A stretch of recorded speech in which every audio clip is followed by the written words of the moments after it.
gente, bem-vindos a mais um episódio do Enquanto o Bloqueio Não Vem. Eu sou a Lai e se você tá aqui pela primeira vez, seja muito bem-vindo. Oi, gente, sou a Naná. Seja bem-vindo a mais um episódio desse podcast que fala de livro, fanfic, cultura pop em geral, etc. Hoje é mais um episódio daqueles que a gente chama de aleatório, mas na verdade não tem nada de aleatório, porque a gente acaba escolhendo um tema que gera muita conversa, né? E hoje é um tema que vira e mexe aparece ali pelo Twitter, que é a rede social que eu uso mais, mas eu acho que ele é bem presente também nas outras, nas bookredes aí, que é a questão do quem que pode escrever sobre minorias ou quem não pode, né? Que eu acho que gera muita polêmica. E por que eu tive a ideia desse assunto? Porque eu vi alguns tweets, assim, meio que um fim de semana, eu acho isso. Foi assim, 2 dias seguidos que eu vi uns tweets sobre isso. Eu nem lembro o que foi que causou. Pode ter sido alguma coisa que eu não lembro. Mas eu resolvi que a gente devia falar sobre isso um pouco.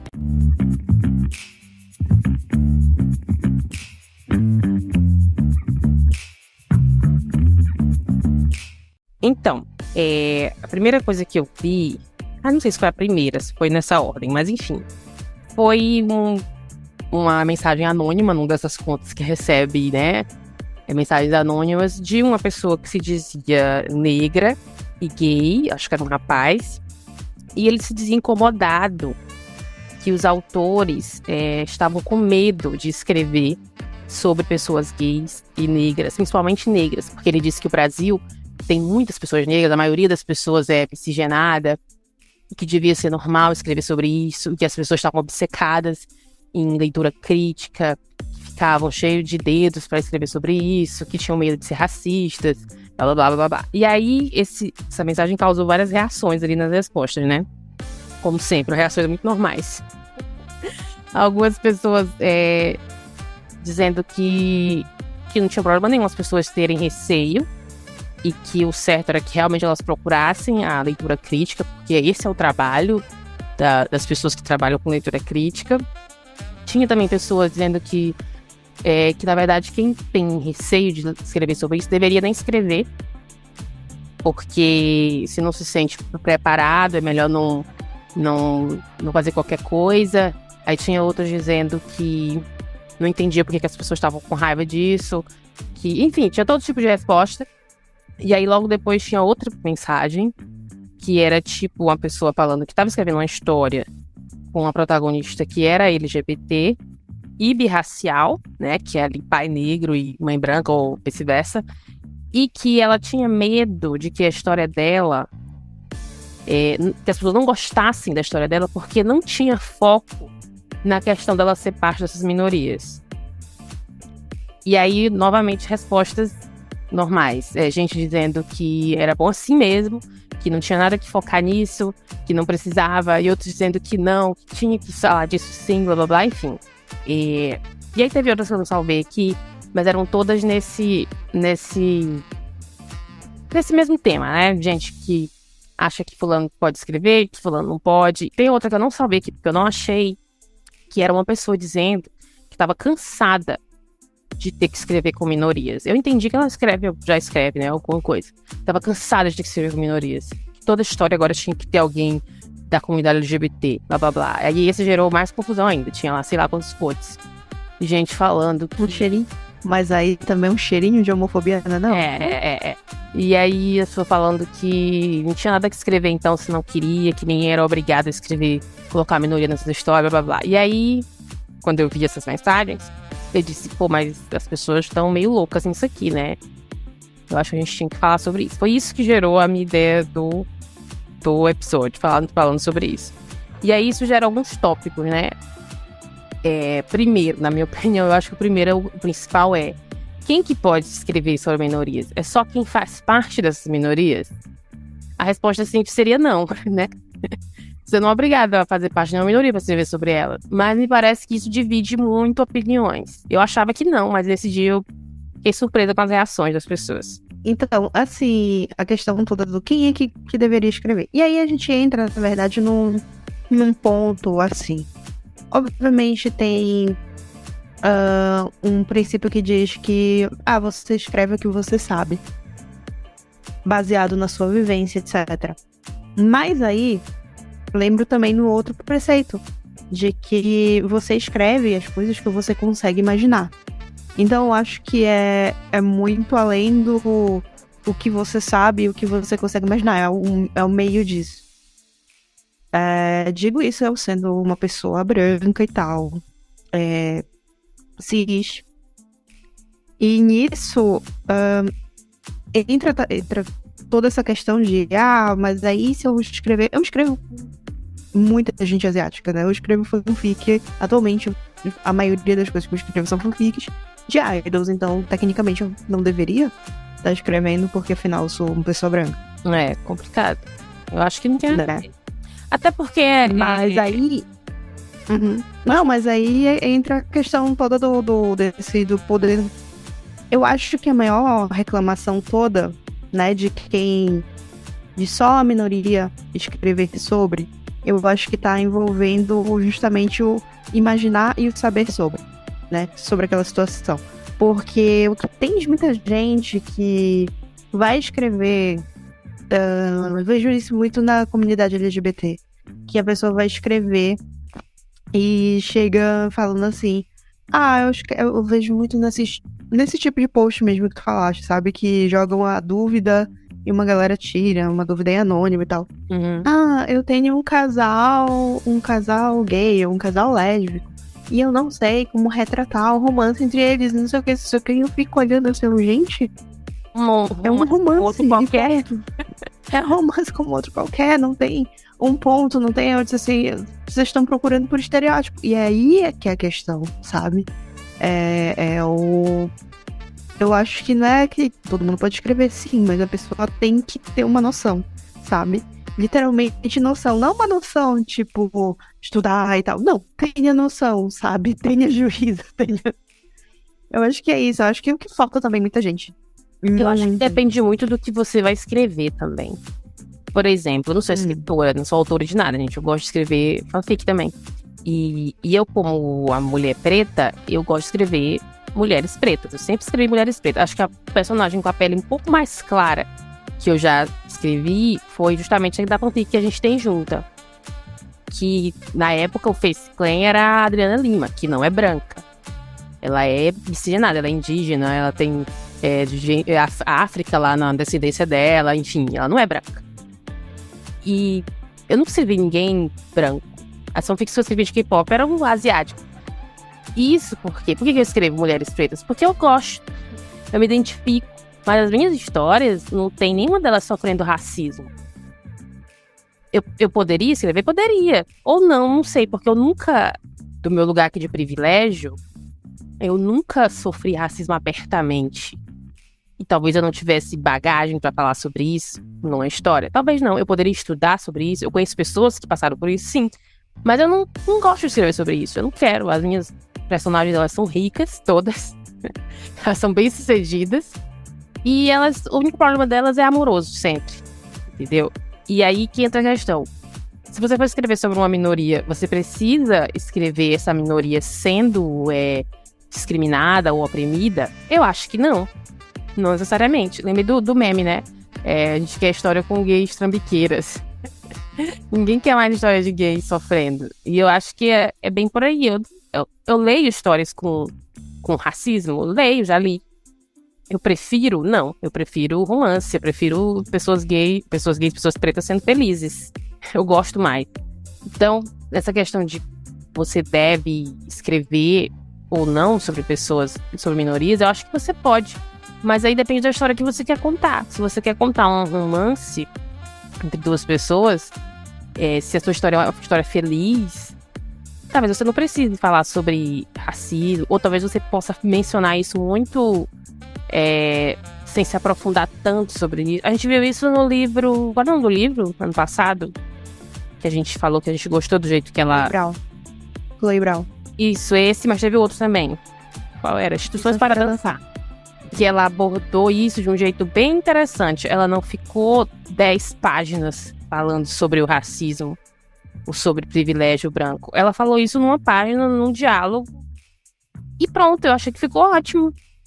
Perfeito, não precisou de mais do que isso pra gente entender a questão toda. E eu acho que você pode fazer isso. E aí, eu não entendo muito bem porque as pessoas têm raiva de quem tem medo de escrever sobre isso. Eu acho que a pessoa tem que ser cuidadoso, sim, para escrever sobre esse tipo de assunto. Se você não entende, se você não tem essa experiência, você precisa estudar, você pode procurar, sim, a leitura crítica, que é isso que eles fazem. Eu acho até que... Posso falar uma besteira aqui, mas eu tenho a impressão de que muitos escritores indie, não sei se por achar que por ser indie eles não precisam, eles acabam deixando de lado essa questão da leitura crítica e até da revisão também, pelo que eu andei vendo ultimamente. E eu acho que era uma coisa que a pessoa devia priorizar, a questão da leitura crítica. Então, na verdade, rola. De vez em quando eu ainda tô... Eu fui publicada uma vez, mas eu tenho contato com esse universo indie até hoje, mesmo não sendo mais. Mas, assim, eu sei que rola muito essa preocupação com a leitura crítica e a leitura sensível. Na verdade, a leitura crítica, ela vai analisar mais a questão do funcionamento da história, basicamente se a história faz sentido ou não, saca? A leitura sensível é justamente essa que vai analisar... Eu ia falar leitura crítica, enfim. Tudo bem. E a leitura sensível é que vai analisar questões aprofundadas de minoria, algumas vezes de tratamento de alguns assuntos mais específicos, mais delicados, né? Como a gente sabe que tem muito livro que aborda depressão, TA e etc. Então aí é que entra a leitura sensível. Assim, o que eu vejo muito acontecendo as pessoas escrevem, mandam pra revisão, a maioria que eu conheço manda pra revisão, e posteriormente mandam pra leitura sensível. Só que aí o que acontece? Vai onerando, né, o preço desse livro. Então, às vezes, o Black não queira passar pela leitura crítica, pela leitura sensível e tudo mais. É porque a grana não dá pra fazer tudo isso. Então eles começam a sacrificar. Vai pagar. Aí começa a sacrificar. Vai pagar a ilustra da capa, que é sempre uma nota, né? A gente sabe que os preços começam por 250 e vai subindo. E aí depois tem que pagar revisão. E depois tem que pagar diagramação. E aí vai aumentando o preço. Fica uma coisa cara, para depois o produto chegar por R$1,99, R$5,99 no máximo, né? Tem muito livro, a maioria que a gente vê, conta o livro assim, sai por R$5,99, alguns são 10 e pouco e tal. Então, assim, eu entendo que é uma questão muito assim de preço, de não passarem por essa leitura por causa de preço, que vai... Mas, assim, é como eu falei no começo, eu acho que tem muito a ver com a noção, sabe? Como abordar, como tocar no assunto com alguma noção. Durante o desenvolvimento, às vezes, do próprio plot, tu pode trocar uma ideia com as pessoas, sabe? Você não pertence a essa minoria, então troca uma ideia, dá uma lida, lê antes de mergulhar nisso, vê como é o assunto tratado. Às vezes, como a gente falou nos outros episódios, né, do Lições para Dançar, de Chloe Brown, que essa questão de que foi abordado o assunto, não foi abordado como se fosse uma tese, foi abordado como se estivesse rolando um diálogo normal. Eu acho que isso é que pega muitas pessoas, porque quando vai ler, diz assim, vai falar de uma minoria X, então a pessoa já vai esperando que tenha, sim, uma tese, sabe, explicando didaticamente o que é racismo, o que é LGBTfobia, o que é misoginia, etc. E não é por aí, né? A gente tá lendo uma história, ficção, é um entretenimento. Tem uma parcela de responsabilidade? Tem, mas não precisa ser desse jeito, saca? Não precisa ser desenhadinho e, sabe, ultra técnico. Eu acho que é isso que pesa muito a mão. E fora que a questão toda de que, às vezes, a pessoa joga estereótipo, saca? Essa é a Como pior falei no parte. começo, que essa é a pior parte. É a parte que a galera que, ficou ouvindo por aí, tem uma noção de, a partir daquele assunto, de pessoas que não pertencem àquela minoria e aplica no livro. Aí é pesado, né? É complicado. Eu acho que quando uma pessoa branca, principalmente, vai escrever sobre uma pessoa preta, sobre pessoas pretas, não sei, depende da história, novamente depende muito da história. Mas se você vai mencionar a questão racial do seu livro, eu acho que você precisa, assim, tomar um cuidado pra não sair, assim, do tom. Falando uma palavra legal, né? Pra não ir... Não é nem que a questão de não irritar as pessoas, mas pra não tratar de assuntos sensíveis da questão racial, né? Aqui no Brasil, acho que talvez as pessoas não sejam tão sensíveis nesse assunto. Eu tenho essa impressão, às vezes, que alguns temas raciais são mais polêmicos lá fora do que aqui. Ou pelo menos eles não são tão discutidos aqui. Pelo menos não na minha bolha, né? Novamente, eu não estou em todas as redes. E aí, eu até concordo em partes com o que a primeira mensagem que eu li, que devia ser mais natural para os autores daqui falarem sobre isso, né? Porque onde é que tem tanta gente branca aqui? Só lá no sul. Mas aqui onde eu moro, por exemplo, quando eu falei que eu nunca sofri racismo abertamente, é porque onde eu vivo aqui tem gente preta em todo lugar. Eu nunca fui a única preta da sala de aula, eu nunca fui a única preta do bairro, eu nunca me senti excluída. Então eu nunca fui tratada diferente por ser negra. Novamente, não na minha frente, talvez por trás alguém tenha dito alguma coisa que eu não vi. Então, eu até concordo que aqui no Brasil poderia ser um pouco mais natural. Na verdade, eu nunca vi nenhuma polêmica desse tipo nos livros nacionais, não que eu tenha ficado sabendo. Eu não leio muito nacional, talvez seja por isso. Tu que é mais entendida da cena nacional, eu nunca vi nada nesse...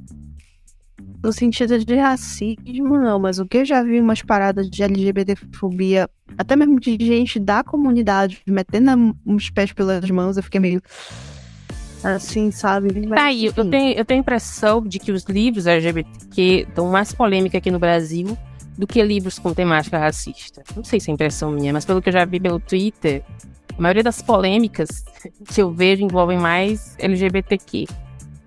Porque aí eu te falo com uma tranquilidade, porque a maioria dos livros LGBTQ e tudo mais são com pessoas brancas. Então, Pessoas héteras. até hoje. Sim. Não, assim, a questão toda das polêmicas que estouram, porque até hoje a gente tá no Brasil, mas a maioria dos protagonistas, no máximo, sabe, apenas um do casal. É racial, né? É um casal birracial. Os casais também são birraciais. Eu tenho aquele meme do Estamos produzindo pardos. Que as minhas histórias sempre são casal birracial. É uma palmitagem da vida. É a palmitagem. Por quê? Posso dizer que é experiência própria? Sim, também. Mas eu vejo muito. Passa pela minha timeline, passa muito livro um casal birracial. Mas eu não sei nem dizer se a história aborda isso. Porque agora, eu até reclamei disso ontem no Twitter, agora a gente não vê a sinopse do livro, né? Então, eu nem sei. Eu vejo só as ilustrações da capa, e aí eu vejo que é um casal birracial, mas eu não faço ideia que seja a história. Pra onde vai, né? Pra onde vai, o que acontece nesse livro. E aí, me parece ser bem comum. Como eu tô falando, eu vejo muita capa um casal, um protagonista preta. E muito casal também LGBTQ. Eu acho que sai muito mesmo por aqui. Sim. Mas, então eu imagino que tem a demanda, né? As pessoas gostam de... Não, sim. não Então, sei tem alguns da autores autorização da comunidade ou não. Algumas autoras que eu acompanho, eu sei que são da comunidade, por exemplo, da comunidade LGBT, e algumas pessoas são pretas e escrevem, são personagens pretos.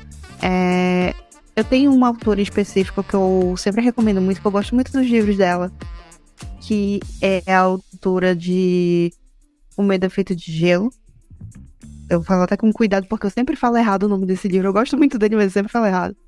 Que é justamente essa situação de que é um casal sáfico, e as duas são negras. Então, tipo, São duas vai minorias. meio que com duas minorias, sabe?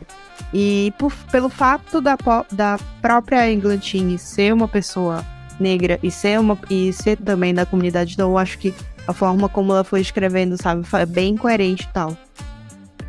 E Uma coisa que eu vi também, um comentário que eu vi também nas respostas dessas mensagens que eu vi, foi alguém dizendo assim, não tem problema uma pessoa que não seja dessa minoria escrever sobre essa minoria, mas se eu for comprar um livro sobre uma minoria, eu vou preferir comprar o da autora, que eu sei que faz parte dessa minoria.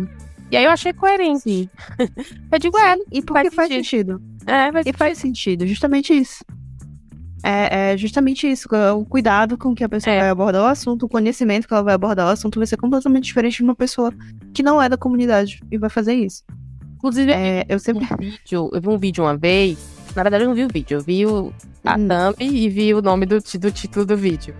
Que era uma pessoa que ela fazia um vídeo, eu não sei se isso era uma trend, talvez eu não conheço, que a pessoa falava um livro problemático e aí ela mostrava uma alternativa. Tipo, não leia esse aqui, se você gosta desse tipo de história, leia esse aqui. E eu acho que também faz sentido. Eu já vi muito isso no TikTok, eu já vi muito isso no BookTok. É bem legal, inclusive. Uma trend que eu não conhecia. Eu acho que faz sentido porque você imagina que a pessoa que faça parte dessa minoria teve maior cuidado na hora de escrever, né? Enfim, novamente, depende muito do foco da sua história. E às vezes, assim, né? Tem uma discussão muito grande no Twitter, principalmente, sobre não é porque você faz parte da comunidade que isso vai te isentar de reproduzir alguma violência contra outra pessoa da comunidade. Eu falando de um local de observação. Eu acho também de observação. Se você é negro, se você é gay, ou enfim, você não necessariamente é obrigado a escrever sobre isso. Eu, pelo menos, não me sinto obrigada a escrever sobre isso. Então, é aquela coisa, né? Acaba acontecendo pela afinidade, né? O assunto, você começa a escrever e de repente você percebe, esse personagem é bi, por quê, né? Por que será? Ou então, esse personagem é esse, por quê? Por que será também? E aí acontece. Mas assim... às vezes eu acho que as pessoas... Eu não sei, eu tenho a impressão de que algumas pessoas se sentem forçadas a falar sobre isso. Sobre transfobia, sobre homofobia, sobre racismo. E eu acho que isso não é... Você não precisa falar sobre isso se você não quiser. Se você não se acha preparado. É óbvio que você pode estudar e de ajuda, mas você não precisa também se não quiser. Eu não tenho problema nenhum em ler um livro só com pessoas brancas. Eu li, nós vamos falar sobre ele, inclusive. Eu não me importo, não. Eu não vou dizer, não, eu só leio livro se tiver gente preta no livro. Não, eu leio qualquer livro que eu gostar. Não interessa que tenha, ver se você é branco ou preto. É claro que eu gosto de protagonistas pretas mais, óbvio. Sempre vou gostar mais. E vou procurar pra ler. Mas ninguém é obrigado, gente. Se você não quer, não precisa. Se não faz parte da sua vida. Se você não tem experiência sobre isso. Se você não quer estudar sobre isso. Não precisa. Não tem necessidade. Eu acho que as pessoas têm que lembrar disso também.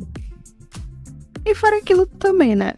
Aquela questão de que, por exemplo, no caso do meu filtro, eu vou ler coisas sobre demi, sabe? De pessoas demissexuais. Como é que eu vou fazer isso se a maioria dos livros é escrito por alo, sabe? Eu vou ler só gente demi. Como? E fica em questionamento. Não tem. Não vai fechar a conta, sabe? Então, eu acho que é meio que essa... Eu entendo muito o posicionamento de você dizer, eu vou apoiar livros que são desse assunto. Ótimo. Vamos apoiar, vamos incentivar, vamos ler. Mas, assim, ao mesmo tempo, a gente tem que pensar muito que a gente não pode apoiar simplesmente por haver aquela minoria. A gente tem que apoiar pela qualidade. Eu quero o direito de dizer... Isso aqui não tá bem escrito, vamos fazer de novo, sabe? Vamos tentar de novo, vamos dar uma outra chance, vamos... Que aí, aí acaba entrando na outra polêmica, né? De que você não pode criticar algumas coisas, alguns autores, principalmente nacionais, ultimamente. Parece que a galera tá aí meio sensível. Você não pode fazer crítica negativa. Ultimamente? Não pode dizer que é ultimamente? Mas que agora são mais agressivas, né? Estão indo lá brigar nos comentários, enfim. Enfim, eu tenho muitas coisas a dizer, mas o meu jurídico não permite. Mas Eu acho que a principal coisa que a gente tem a dizer sobre isso é que você precisa aceitar críticas. sim. As construtivas são ótimas, elas agregam. As que não são construtivas, que são realmente só hate, você ignora. É isso que eu acho que você tem que fazer. Eu acho assim, minha avó tinha um ditado muito bacana, que é quem procura acha. E eu acho que as pessoas estão procurando muito. Então, eu acho que se eu fosse uma autora de verdade, assim, a fanfic é diferente. A fanfic, você quer receber o comentário, né? Você tá ansioso pra ir lá nos comentários e ver os comentários. Mas se eu fosse uma autora, não sei, indie talvez também, mas eu não iria atrás das críticas. Eu esperaria as pessoas virem até mim, me elogiar ou me criticar, depende. Ou virem até mim e dizer que gostaram, que não gostaram. Eu não iria na minha página do Scooby ver o que as pessoas estão dizendo. Eu jamais faria isso. Eu acho que é muito egocentrismo, né? Não sei, não gosto disso. Eu acho que isso vem muito daquela cultura, porque a maioria da galera que se lança hoje em dia na Amazon, ou um grande fluxo que teve, tiveram uma fase muito grande. Tá tendo. Tiveram uma fase muito grande no Wattpad. No Wattpad, no Social Spirit, enfim, várias outras plataformas que permitem você escrever sem um fandom, né? Escrever histórias originais, com personagens originais, etc.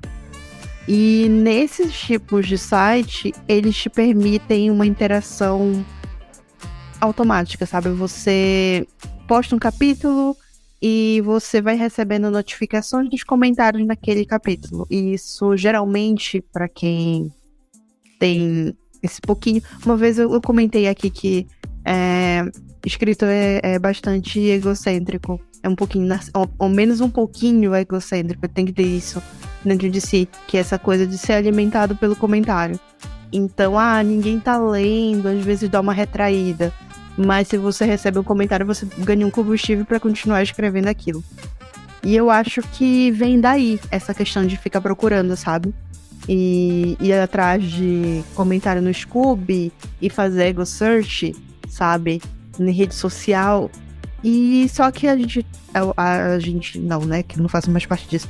Mas eu acho que há de ter uma mudança nessa forma de se trabalhar com isso, sabe? Me marcaram no Instagram, tem uma review aqui no Instagram. Não é um bom dia? Não abra, sabe? Não olhem. O céu tá cinza. Sei lá, teu pet foi pro veterinário, alguma coisa do jeito. E assim, geralmente essas críticas, as críticas mais negativas, ela geralmente a pessoa nem marca. Pelo menos a questão do Scooby, você só vê se você for atrás, né? Sim, você só vê se você abrir o seu perfil do coisa, abrir o perfil do livro lá, sabe? Tem que pesquisar, tem que ter todo o trabalho de pesquisar o livro. Que alguém faria. Então, por isso que eu falei que quem procura acha. Então, a pessoa tá procurando muito, ainda muito afim. Mas eu me refiro muito a essa galera que é marcada. Já vi muita gente dizendo, me marcaram no Instagram, a review foi baixa. E não sei o que, tudo mais. É baixo. Por isso que eu falei. E aí é que tá, as pessoas acham que 3 estrelas tá muito baixo. Não é. 3 estrelas é nota boa. É baixo, pra mim baixo é 2. 2? Se tiver 2, eu acho que é 2,5 é uma nota baixa. Agora, se você tá falando assim, 3 pra frente, 3 é uma nota média. 3 sabe? Eu ficaria feliz de estar na média. Eu passei uma aluna mediana. Eu passei todo o meu ensino médio de faculdade tirando nota média. Pra mim tá ótimo, sabe? Enfim, você queria citar algumas autoras, né? Rapidamente. Sim, eu queria citar alguns autores, gringos, inclusive. A primeira de todas que me vem em mente é a Taylor Jenkins Reid. No off a gente estava debatendo um pouco sobre isso. Você fez a observação em Daisy Jones já em Evelyn Hugo, e eu fiz essa observação em Daisy Jones. Teve outro também, do vídeo que eu te mandei, ela menciona a Carrie Soto. Que ela diz a Carrie Soto? Da Carrie Soto. Eu não li ainda. É uma mulher branca escrevendo sobre duas asiáticas degladiando entre si. E a pessoa... Eu não... Sim, pode falar. Aí ela falou que é estranho uma mulher branca escrevendo sobre duas asiáticas brigando entre si. Ela não leu o livro, não quis ler, ela disse que não leu mais nada da Taylor Jenkins. O último livro que ela leu da Taylor foi o Malibu Renasce, que ela odiou. Inclusive, ela diz isso. E... Ele é difícil. E o que ela menciona mesmo, principalmente, é a Evelyn Hugo, né? Que ela fala da Monique e do pai da Monique, né? Spoiler, gente. Se você não leu Evelyn Hugo até agora, enfim, depois de 3, 4 anos. Depois de 4 anos que a gente saiu, um pouco. E aí pode falar, fala. Então, eu não sei exatamente o que ela aborda no vídeo, eu não cheguei a assistir porque, enfim, o horário que bateu o vídeo das minhas mensagens eu tava meio acabada. Mas, assim, eu tenho esse ponto de vista que é, obviamente, a Taylor Jenkins Reid. Quem conhece a Taylor sabe que ela é branca, né? Uma mulher branca, hétero, etc. Enfim, fecha aquele padrão. Ela só não é loura. O bingo do privilégio. O bingo do privilégio. A primeira protagonista dela, muitas aspas, né? Mas a primeira dessa leva de livros dela é a Evelyn Hugo, que é uma mulher latina. Então, para os americanos, eles não consideram totalmente branca. Mesmo que a pessoa tenha um tom de pele claro, tenha um tom de pele branco, eles vão dizer que ela tá dentro da raça latina. Então, tem toda essa questão lá fora. E tem também a Monique, né? Que é uma mulher negra. Ela aí é que tá no vídeo.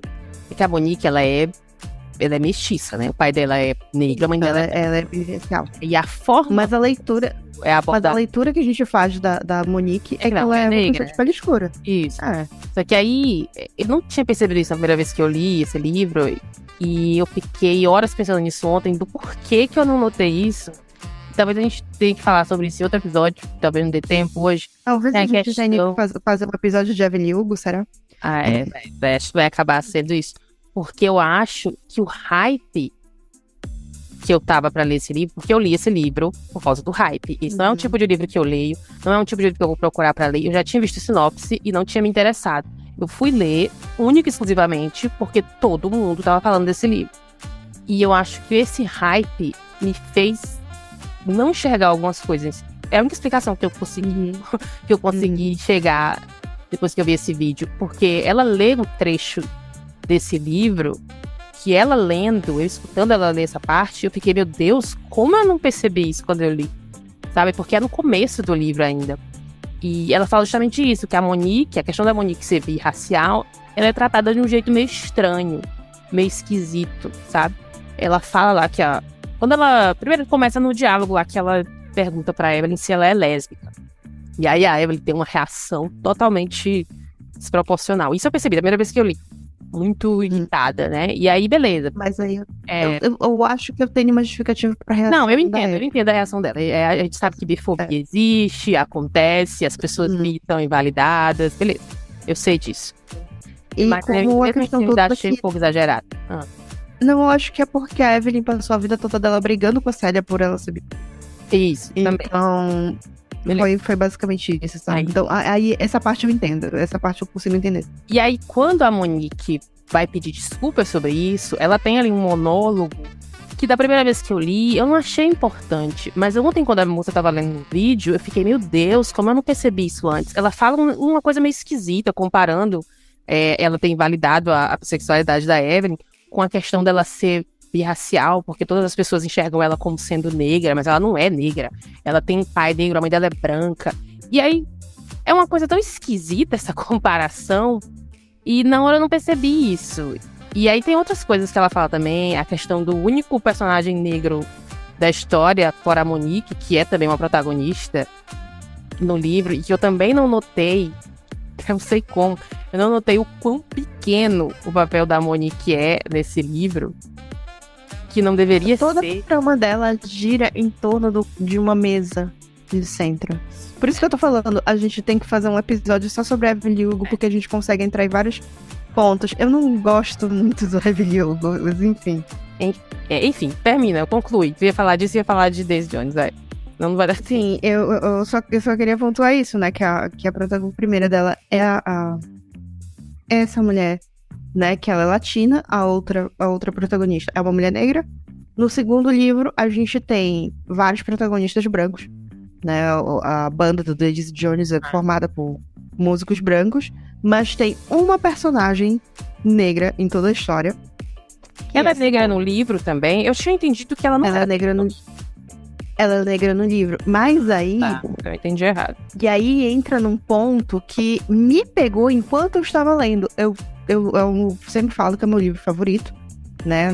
Da Taylor Jenkins Reid. Talvez dos livros que eu recentemente coloco numa categoria, continua sendo meu livro favorito. Mas eu sei que ele tem um problema. E esse problema se chama a forma como ela trata a Simone no livro. Porque entra justamente naquele estereótipo, nos estereótipos que eu falei antigamente, do coisas que a gente tá todo enraizado, que vai lá e continua fazendo porque todo mundo já fez desse jeito, todo mundo abordou desse jeito e fala. Que é o fato de que a Simone é praticamente o anjo da guarda da Daisy. Então, ela entra naquele estereótipo que se fala muito sobre o negro mágico. O negro, sabe, que tá ali pra realizar o anjo da guarda. Servir de ajuda, né, de braço direito. Ajuda, porque quando a Daisy tá mal, aparece a Simone brota nada e vai resolver os problemas da Daisy, sabe? Toda vez que a Daisy tá muito na merda, aparece a Simone pra dar uma luz pra ela e tudo mais. Tipo, a gente não tem uma dinâmica, a gente não tem um aprofundamento da história da Simone direito. Teve muito mais agora na série do que tem no livro. Essa parte me deixou feliz na série, inclusive. Porque a gente consegue ver uma dinâmica ali, sabe? Uma coisa pra além de, ok, finalmente a gente tá conhecendo um pouco mais da Simone, vamos lá, é isso que eu sentia falta. E no livro não tem muito de falar, a Simone era focada na carreira dela. A Simone, ela foi trabalhar na Disco, que era o livro passando na década de 70. E aí, porque a Simone faz parte da era Disco, ela foi uma das grandes divas da era Disco e não sei o que e tudo mais. Beleza, joia, legal, foda. Cadê? Sabe? Se todo mundo tem uma parte nessa história toda, nesse documentário, cadê a influência dela? Se ela era uma grande estrela do disco, aonde que ela entra nessa história toda? Porque a gente só tem uma informação solta. Eu não assisti tudo. Se você ouviu o episódio dele, não sabe que eu não assisti tudo. Eu lembro que ela era um pouco mais famosa ali, né? Não sei se famosa era a palavra, mas ela tinha ali já uma carreira, né? Isso, a Simone, é o nome dela, né? Ela tinha ali uma carreira. Sim. Eu não me lembro se ela aparece dando entrevista no documentário. Não lembro. Eu acho que ela aparece. Agora eu tô querendo lembrar. Realmente não fiz essa pergunta. Ela não morre, né? Ela tem. Não, ela não morre. Eu acho que... Não. Tem porque eu lembro dela falando... Ela mesma falando que foi a escolha que ela fez da vida dela no final da série, né? Do documentário também. Mas assim, tipo, no livro a Simone tem as partes dela, sabe? Tem a parte em que ela aborda a situação, ela aborda... porque inclusive eu li um trecho que elas comentam sobre o uso de drogas, né, no livro, que eu reclamei muito disso na série, e quem faz o comentário sobre o uso de drogas é a Simone, que ela fala, a gente tomava remédio e tal, não sei o quê. Então são os depoimentos da Simone no livro. Na série, eles são bem pontuais, sabe? Não tem tanto quanto tem no livro, mas assim, mas aí tem em contrabalança a gente vê mais da vida da Simone do que a gente vê no livro. E isso sempre me incomodou, cara, no livro, porque, sabe, a Daisy era um estereótipo, sabe? Do que a gente vê muito de muita protagonista. Ela é branca, ela é ruiva, ela tem um olho azul. Eu lembro dessa briga um dia desses no Twitter, o pessoal falando, porque agora a Ariel é negra. Estão tirando, descaracterizando, não sei o quê. E aí alguém apontou assim, cara, puxa o ranking de quantas personagens ruivas existem, sabe? No mundo, na cultura pop, na literatura e etc. E quantos personagens pretas. Existem mais personagens ruivas do que a população ruiva do mundo, sabe? Se for colocar em amostra. Até porque é meio raro a pessoa ter o cabelo ruivo de verdade, não é? Eu achava que era. Verdade. E é raro, sabe? tem mais personagem ruivo na cultura pop do que tem na mostra mundial. Então, assim, isso, assim, me pega porque, tipo, aí a Daisy tá dentro dessa parcela de vários personagens ruivos, né, ruivos naturais, dos olhos azuis, ainda tem esse que é o combo sempre. E aí ela tem que ser resgatada toda vez por essa mulher sábia, inteligente e ambiciosa e altamente miraculosa que é a Simone. Ou seja, a gente entra totalmente naquele estereótipo do negro miraculoso, sabe? Que Hollywood sempre tá aí reforçando há não sei quantas décadas. Tem até um estudo só sobre isso, sabe? Então, isso sempre me incomodou de Daisy Jones. Na série melhora um pouco. Enfim, o outro autor que sempre me pega muito nessas questões e novamente, são livros que eu gosto muito, que me inspiram muito, mas eu sei que eles são problemáticos, é George Martin, né? O George R.R. Martin, o autor de As Crônicas de Gelo e Fogo, Fogo e Sangue, etc. Enfim, vocês sabem, o cara por trás de Game of Thrones. E a obra dele tem bem pouca, assim, né, representatividade de outras culturas que não... Tu também que leu e eu não li. No livro, na série de Game of Thrones, eu de verdade acho que as pessoas... Não lembro de ter visto quem que era negro em Game of Thrones. O pessoal de Dorne. Aí que tá. Então aí é que tá. Isso que sempre me pega, porque... são justamente os escravos. Os escravos são negros e só. Não, a galera lá das terras livres lá, é isso? O pessoal das terras livres, basicamente. Tanto na série quanto no livro. Assim, no livro, Dorne, ele aborda como se ele tivesse um tom de pele mais escuro e tal, até porque... mais bronzeados. Mais bronzeado. Eu acho que ele seria um que o pessoal chama de asiático marrom. Porque eu já vi muita ilustração do pessoal de Dorne, e eles têm uns traços meio ali, a galera da Índia. Talvez. Sim, porque Game of Thrones, o mapa, né, de Westeros e Essos, etc., ele é muito baseado no, né, daqui. Então, Westeros seria a Europa. Então, Essos seria a Ásia. Então, aquela área que eles chamam de cidades livres e tudo mais seria o continente asiático, em peso. E aí, justamente, como Dorne tá mais pro lado de Essos, então é mais perto, né, de Essos, é uma ilha, se eu não me engano. É uma ilha. Tempo, né? Muito eu quero lembrar exatamente do mapa. Então, eles são colonizadores que vieram de Essos e vão pra essa ilha, então eles têm uma influência do outro continente. Então, obviamente, tem toda essa questão de que eles não são totalmente brancos, né? É baseado na Europa e tudo mais. Então, Dorne tem essa pegada, assim. Falei terras livres, cidades livres, enfim, mesma coisa. Cidades livres, Eu lembrei agora, a menina negra, a assistente lá, pessoal da Daenerys, que eu esqueci o nome agora. Sim, mas ela é uma criança. Não, Melisandre é a outra... É a Missandei. É Missandei, isso, ela é negra. O outro também, que é namorado dela também, que eu esqueci, Bem Cinzento. Ele é negro também. Sim, eles são negros, se eu não me engano, não lembro também. Mais ninguém que seja preto. Os dois eram escravos. Exatamente. E os dois eram escravos. Na série eles amadureceram, botaram ela, na verdade ela é uma criança. No livro. E na série eles botaram ela com mais idade. Mas no geral é isso.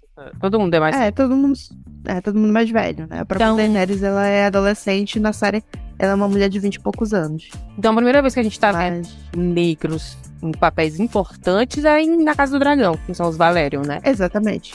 Isso, com os Valerion. Por isso que eu queria tanto a série deles, porque eu acho que ia mostrar bem mais diversidade ali, né? Que eles são navegantes, né? Eles vão ali pra aquele rumo ali que a Game of Thrones nunca foi, aquele rumo ali do mapa que a Game of Thrones nunca foi. Então eu acho que tinha ali a chance de mostrar umas coisas diferentes. Sim, super. A prova de que eles são mais interessantes do que os Targaryen. A Valyria em si, ela era interessante, mas só que aí falta muita coisa também do George escrever sobre a Valyria. Então eu fico muito preocupada. Ele disse que ele vai, aí é que tá. Ele disse que ele vai, mas eu fico muito preocupada de fazer uma série sem ele ter um material base, porque a gente já viu como deu essa cagada. Tem pouca coisa de... Eu imagino que tenha pouca coisa do personagem dos Valerion, né? Da família ali, daquela família, né? Então eles vão inventar. Eles vão ter que inventar. Veja que Deus... Ele tem algumas histórias, sabe? É aquela coisa, ele tem algumas histórias, tipo... Em alguns livros ele aborda, assim, porque eles têm muito dessa mitologia. Acontece muito... Como Game of Thrones é baseado na Idade Média, então... aquelas coisas dos cavaleiros lendários que geram histórias lendárias e são passadas de boca em boca e a gente nunca sabe como é que aconteceu de verdade, mas a história deles vira uma mitologia dentro do país, da região. Sabe então, que o próprio ele acontece isso. Vou cortar até assim. Eu lembrei agora, a gente devia falar da autora de Perdida, né? Que vai virar filme. Que ela, no livro dela, né? Que é um livro de viagem no tempo, a personagem principal. Você que não leu Perdida. Eu também não li. Eu não li Perdida. Eu tô pelo nem li, nem lerei. Peraí. Nem li, nem lerei. Não me pegou. Aparentemente a história é sobre uma moça que volta no tempo, para ali pros anos de 1800 e bolinha, no Brasil. Tá? É um livro nacional no Brasil. E ela volta ali pro período do Império, eu acho que era Império na época, né? Ali pro período do Dom Pedro ali. Ainda na escravidão. No livro, o que ela achou que seria legal ela fazer? No livro dela, não tem escravidão. No livro dela, os europeus nunca foram na África escravizar as pessoas, sequestrar as pessoas. Então não tem negro no Brasil. Eu tô rindo já, porque chega a ser engraçado. Seria como se não fosse trágico, né? Eu entendo a intenção, a intenção dela. Não, eu não gosto. Ela mirou em resolver uma problemática, né? Com muitas aspas, de não trabalhar com racismo e acertando a eugenia, né? Foi impressionante. Ela disse, não, no meu mundo perfeito não existiu escravidão. Os negros ainda estão lá na África. E aí, é até uma coisa bonitinha, né? O pensamento dela, que legal. Ela não gosta de escravidão. Então os negros nunca vieram da África. Quem que gosta, cara? Né? Eu acho que ela pensou isso. Ela achou que seria legal. A pessoa que revisou o livro dela, a crítica, o editor da editora, enfim, todo mundo que leu achou que, não, beleza, tudo bem, vamos publicar isso aí. E o livro foi publicado assim. Eu não lembro o ano. Eu acho que eu esqueci o ano 2000. Ele é antigo, ele é bem antigo. Ele é do começo dos anos 2000. Ou é antes? Não, ele é do começo dos anos 2000. Nossa, então, sei lá, tem 20 anos. Então, 20 anos atrás, as pessoas não eram tão preocupadas com representatividade. Né? Então, esse passou, acho que percebi. De 2010 pra frente. Acho que de 2010 pra frente ficou mais woke, né? Mas antes disso era bem... Eu sei que anunciaram que vai virar filme. Ano passado, foi no ano passado? Final do ano passado, eu acho. E aí ressurgiu. Alguém trouxe, né, essa polêmica, né? E aí parece que quando ela viu essa polêmica, ela tweetou alguma coisa. Eu não sei, não conheço a autora. Acho que a autora disse alguma coisa, pediu desculpa. Não sei se ela pediu desculpa. Ela deu alguma explicação lá, dizendo que na época ela não entendia, blá blá blá. Se redimiu, ou tentou se redimir lá. E aí, eu não sei eu não sei quem vai produzir o filme, se é Amazon, se é Netflix, eu não sei. Mas aparentemente as pessoas estão esperando que haja, né, uma correção disso. Né? Que nos filmes, não sei, acho que não sei se vai ser mais de um, porque é mais de um livro, né? São 3 livros, sei lá. Enfim. Todo mundo está esperando que haja essa correção, que sejam colocadas essas pessoas negras na história. Não sei como vão fazer isso. Estou curiosa para ver. Mas eu acho que dá para fazer. Porque não foi isso que fizeram com os Bridgerton? Não sei como pronuncia. Eu ia falar isso. Eu tava esperando tu terminar de falar e eu ia comentar que é justamente o que rolou em Bridgerton. Porque rola, né, muito disso. Talvez a gente vai abordar um pouco desse assunto no nosso próximo episódio. Mas como se passa em Londres, no período vitoriano, e tudo mais, então, tipo, a concentração de pessoas negras em lugares grandes, principalmente porque ele tá falando da realeza, né? Então, não tinha pessoas pretas ocupando aquele lugar.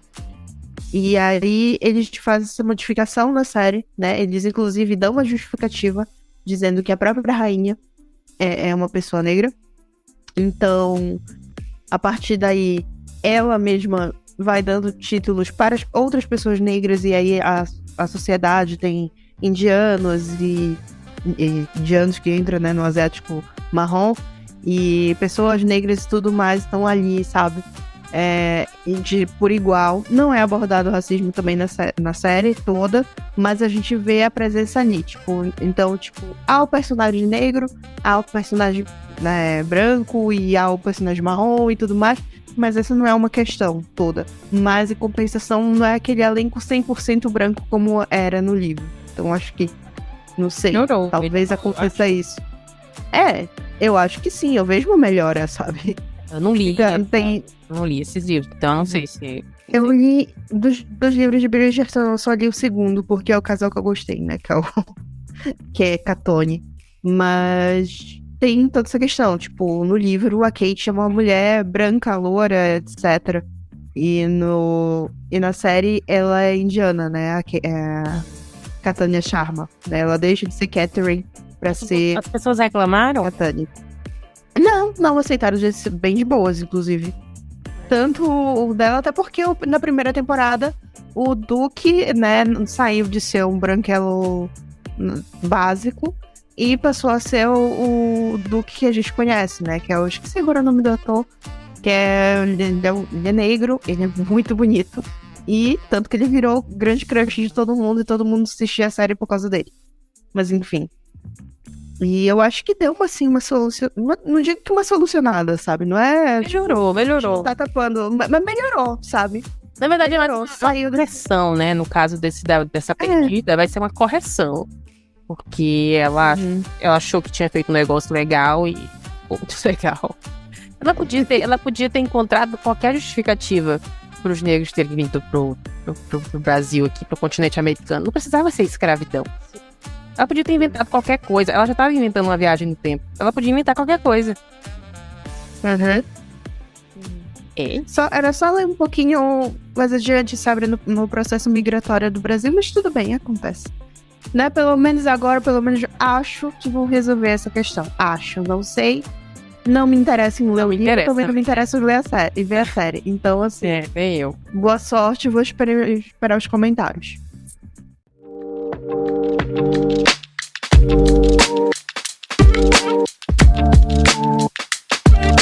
Enfim, é isso que a gente tinha pra falar? Acho que sim. Eu acho que, em resumo da história, se você for uma pessoa que não pertence à minoria, pesquise, mesmo que você seja estude. Branco e você é muito fã, por exemplo, no nosso caso, você é muito fã de cultura asiática, de personalidades asiáticas, personagens asiáticos e tudo mais, dá uma lida, sabe? Dá uma lida antes, se informa, sabe? Não precisa escrever uma tese, mas também não precisa reproduzir estereótipo. Eu acho que essa é a principal questão. Não reproduza estereótipo, não seja desrespeitoso e tenha noção. Eu acho que é o principal de tudo. Sempre escreva com noção e responsabilidade. E eu acho que é isso. Gente, obrigada você que escutou até aqui. Se você tiver alguma opinião sobre o assunto, queira dividir com a gente, discordar ou concordar, comente aí nas nossas redes sociais e envie esse vídeo para alguém que você sabe que gosta desse tipo de conteúdo. E é isso, obrigada. Isso, feedback a gente sempre tá aberto para receber. Linkado no episódio, em qualquer plataforma que você esteja escutando, sempre vai ter os nossos arrobas do Twitter e o Instagram. Inclusive, os nossos Twitters pessoais também vão estar linkados. Então, se quiser trocar uma ideia, tamo aí pra isso. E é isso, gente. A gente se vê semana que vem com outro episódio, com outro tema. Até mais, gente. Tchau, tchau. Tchau, gente.